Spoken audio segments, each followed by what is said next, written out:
The following stories are based on reported experiences, shared by staff and visitors over the years.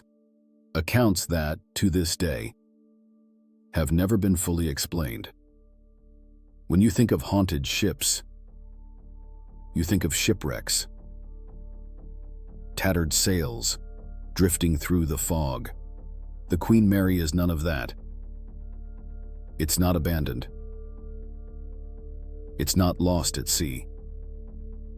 You can go online right now and book yourself a stay, but for the people who work there and for some of the guests, something about the ship has never really left. The engine room figure. The lower decks weren't part of the main tour. Some areas were still restricted. Not because they were unsafe, but because of what had been reported there. One worker was doing a routine check. Nothing unusual.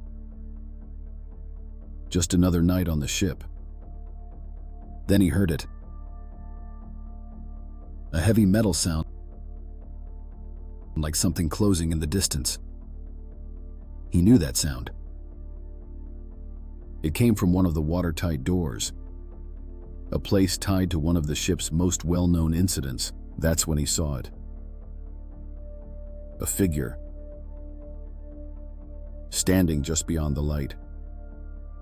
It didn't move, didn't react. It just stood there. When he stepped closer, it was gone. He checked the logs before he left. No one else had been scheduled in that section, but someone had been standing there. Not every report on the ship comes from the lower decks. Some of them happen in places you wouldn't expect, even in areas that have been closed for years. The pool.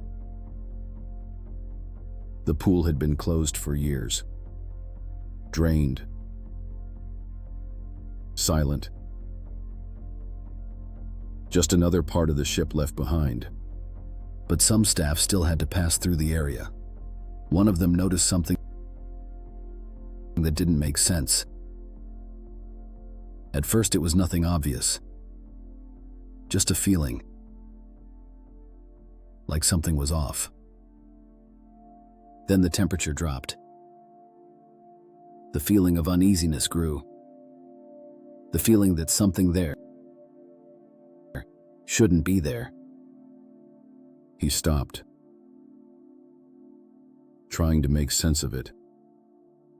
Then at the corner of his eye, he thought he saw something.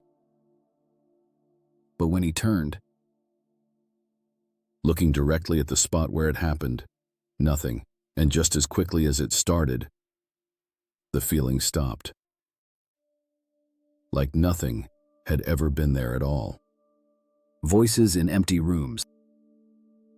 Not every encounter on the ship is something you can see. Some of them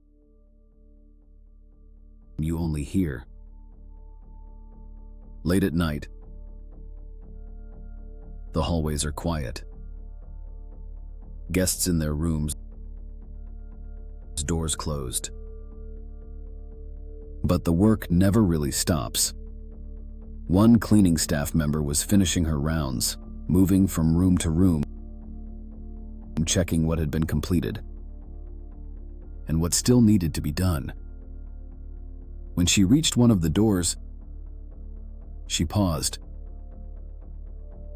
Voices. Faint, but clear enough to recognize.